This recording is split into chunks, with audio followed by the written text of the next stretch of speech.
Samantala, narito pa rin po tayo sa Villamor Air Base kung saan nagpapatuloy itong pagbabantay ng mga pulis sa gate at itong mga pagantabay naman ng mga taga-suporta ng dating Pangulo. Kung tutusin po ay hindi naman talaga kailangan ng mga otoridad itong Gate 5 dahil marami itong lagusan, ibang gate na maaaring daanan ng ibang mga sasakyan kung sakaling kukunin si dating Pangulong Duterte at isasakay na nga ng eroplano.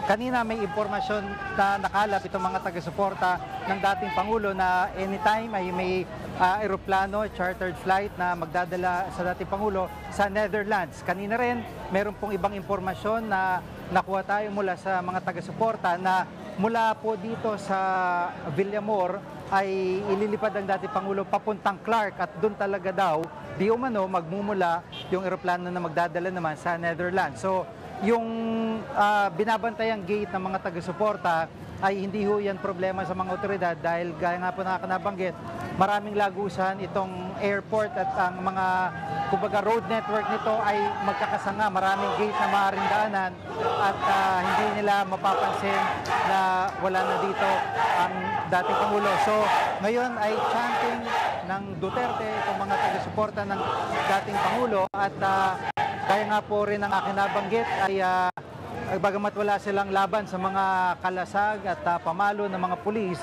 ang kanilang mga daladalang armas dito ay mga cellphone dahil dinadala nila sa social media ang labanan kaugnay pa rin ng impormasyong ipinaabot nila sa kanilang mga kapwa taga-suporta.